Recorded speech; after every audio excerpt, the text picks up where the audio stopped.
ফিলিস্তিন ইসরায়েল যুদ্ধবিরতি সম্পন্ন হবে ৬ ধাপে। গাজায় যুদ্ধ শেষ হতে পারে অবশেষে। মার্কিন প্রেসিডেন্ট ডোনাল্ড ট্রাম্প এক স্থায়ী যুদ্ধবিরতির ঘোষণা দিয়েছেন, যেখানে ইসরায়েল ও ফিলিস্তিনি বাহিনী উভয়ই লড়াই বন্ধে সম্মত হয়েছে। ট্রাম্প সামাজিক যোগাযোগ মাধ্যমে ঘোষণা দেন, ইসরায়েলকে অবিলম্বে গাজায় বোমা হামলা বন্ধ করতে হবে। এর কয়েক ঘণ্টার মধ্যেই একটি ঐতিহাসিক চুক্তির রূপরেখা তৈরি হয়, যা বিশেষজ্ঞরা বলছেন দশকের পর দশক পর প্রথম বাস্তবসম্মত শান্তি চুক্তি।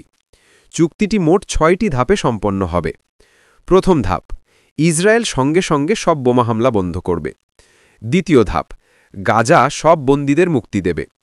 তৃতীয় ধাপ, ইসরায়েলি বাহিনীর ১/৩ এলাকা থেকে প্রত্যাহার করা হবে। চতুর্থ ধাপ, ফিলিস্তিনি গোষ্ঠীগুলো ভারী অস্ত্র জমা দেবে বা আত্মসমর্পণ করবে। পঞ্চম ধাপ, ইসরায়েলের আরও সেনা প্রত্যাহার। ষষ্ঠ ধাপ, গাজার প্রশাসনিক নিয়ন্ত্রণ হস্তান্তর করা হবে ফিলিস্তিনি কর্তৃপক্ষের হাতে অথবা একটি নিরপেক্ষ যুক্তরাজ্য নেতৃত্বাধীন প্রশাসনের কাছে, সম্ভবত টনি ব্লেয়ারের তত্ত্বাবধানে।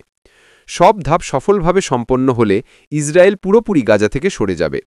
বিশেষজ্ঞরা এটিকে একটি ঐতিহাসিক পরিবর্তন হিসেবে দেখছেন। তবে সন্দেহও রয়ে গেছে, যদি এই শান্তি চেষ্টা ব্যর্থ হয়, অঞ্চলটি আরও বড় সংকটে পড়তে পারে। শান্তি নাকি শুধু এক বিরতি?